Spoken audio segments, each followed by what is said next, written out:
With a population of almost 22 million people, Mexico City is now the 5th largest city in the world. And with numbers like that, travel could seem a bit daunting.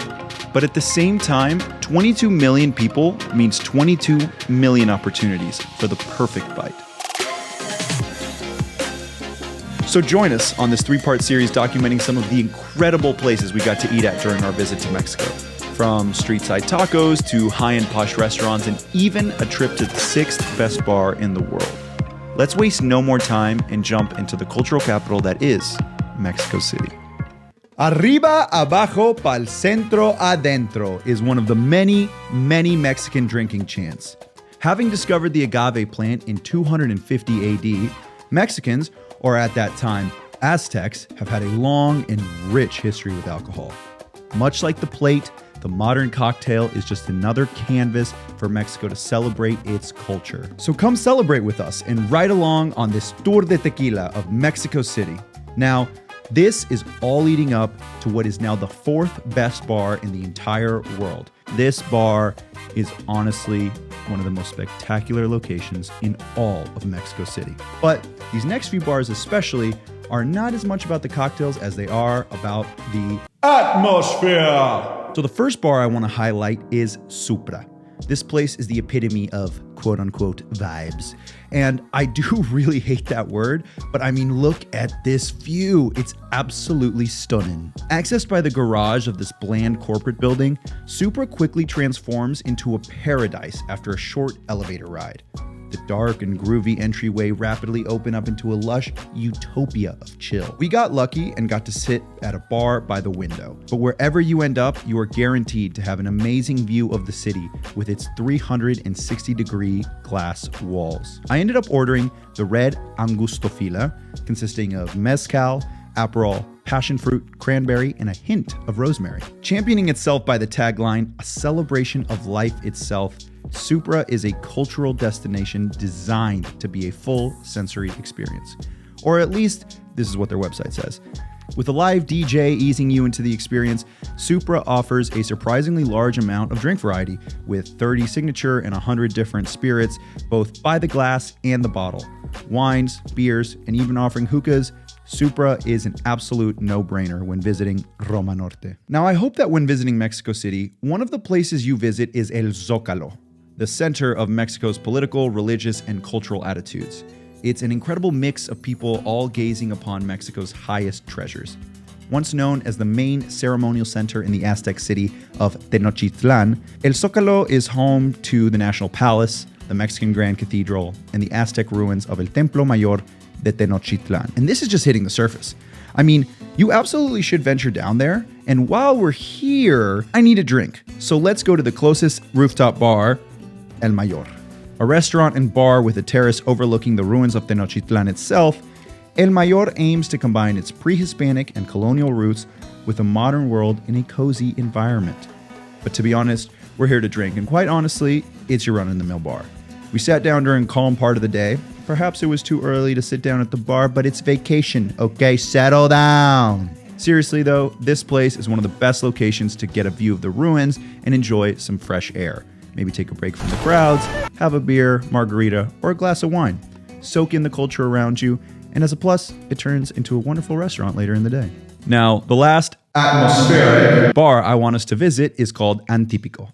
Directly in front of the restaurant Brasi we visited last video, Antipico is a classic with amazing mood, fantastic pours, and in my experience, extremely entertaining bartenders. And you know what? It has several locations.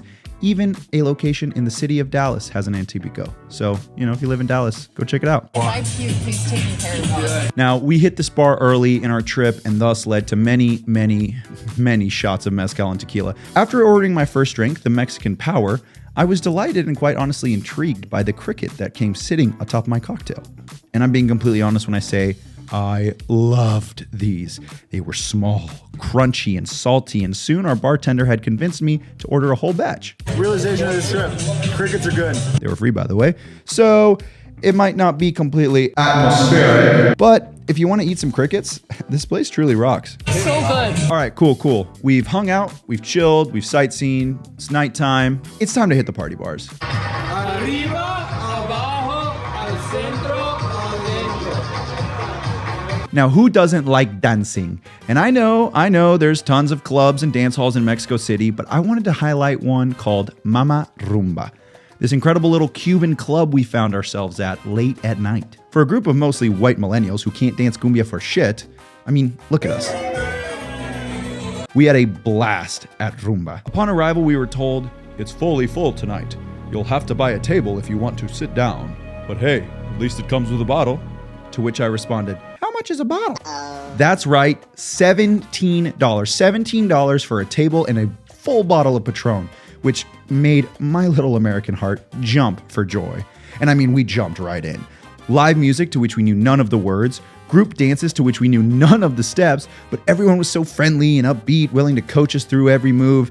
I mean, this bar's red ambiance make every single tequila paloma or straight up shot an absolute treat. Now, this next place I want to talk about is nothing short of extraordinary. Since opening its doors in 2014, Gin Gin has solidified itself as a premier cocktail bar specializing in, you guessed it, gin. The rotating menu of 10 specialty gin cocktails is just the very beginning. Just a few steps through the door and you immediately begin to notice the eerie mood lighting and the wall of skulls reminiscent of Mexico's ancient Aztec past. Gin Gin entices you with a warmth that is felt from its ambiance to your very last sip. But wait a second, warmth and a party bar don't completely mix, do they? Well, wrong. Got him! Each cocktail is crafted with care and presented with panache. Fire, flowers, smoke, and spice fill the air. Personally, I got to indulge in the Diablo Desastre, which consists of mezcal at a gin bar. I know, I'm trash. Natural syrup, lime juice, a berry mix, and pasilla chili. Now look, I'm gonna be completely honest. I have no clue if our group sparked a revolution or if it was just part of a normal everyday thing, but this all started when my buddy Dustin ordered a curious blue drink for everyone at the table. Suddenly, it was accompanied by what can only be described as a flare level of sparklers. These bright as day luminaries lit up the room and wonderfully burned my precious little eyeballs. After slamming our drinks, the bar suddenly lit up. All around us, there were flares going up, lighting up the bar like a damn Christmas tree. We were instantly transported to a Vegas-like celebration with the soulful tunes of September by Earth, Wind, and Fire blasting. I legitimately had no idea how we got here, but boy, was I happy we were there. But now we arrive at the final 2 stops. The moment we've all been waiting for, the best bars in the world. And let's begin with number 13, Hanky Panky. This hidden speakeasy started off as a private bar for founder Walter Mayenberg and his friends and family. But there was something so special about the place, they soon opened it up to the public. Even to this day, Hanky Panky sees itself as a real speakeasy. Now, to start, it is really, really hidden.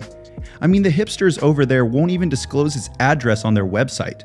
Their current menu is a tribute to relationships forged by the team's travels, with drinks and ingredients inspired by different cities and encounters. In order to get into the cocktail bar, you must first approach this unassuming little street food vendor and take the special route back.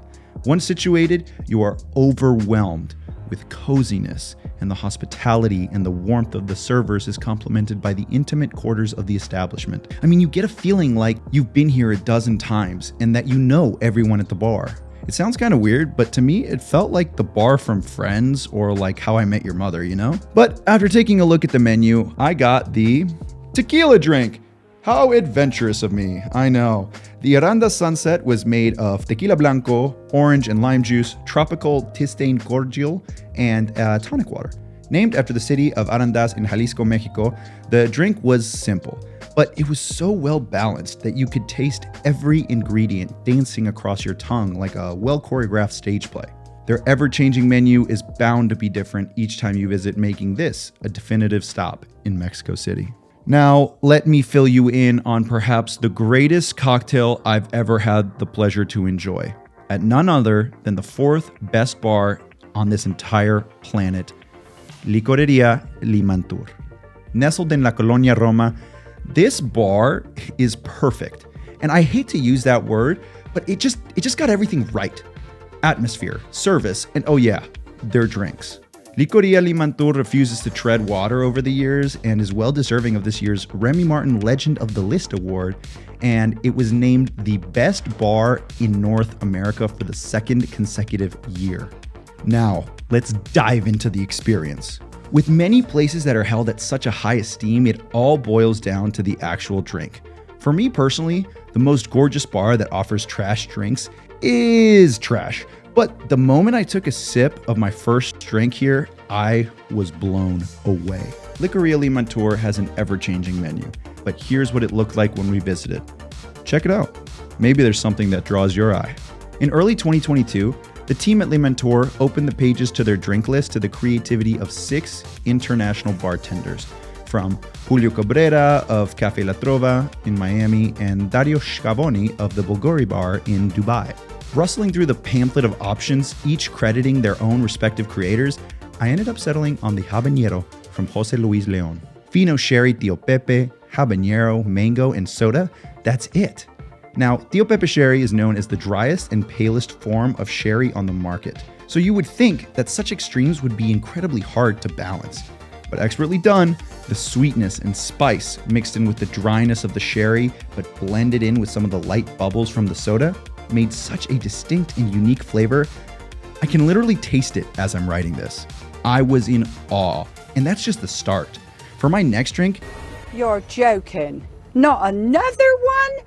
it's the best damn bar in North America. Come on, I'm not gonna not. I ended up giving the Chile Ancho by Leo Butanzos a shot. Mezcal, of course, chile ancho, cherry, orange, and pineapple. Unfortunately, this one didn't have quite the effect on me, but I think it's just like because of the first one by comparison. But objectively looking back, the mix of smoky mezcal and cherry creates such a strong start that the smooth and sweet finish provided by the orange and pineapple just works so well. Thank you so much for sticking around till the end. I sincerely hope you learned something new and perhaps, hopefully, got excited about visiting Mexico City. From our street food vendors to restaurants and world-famous bars, La Ciudad de Mexico is a special place filled with special people who are just waiting to share their rich culture with us.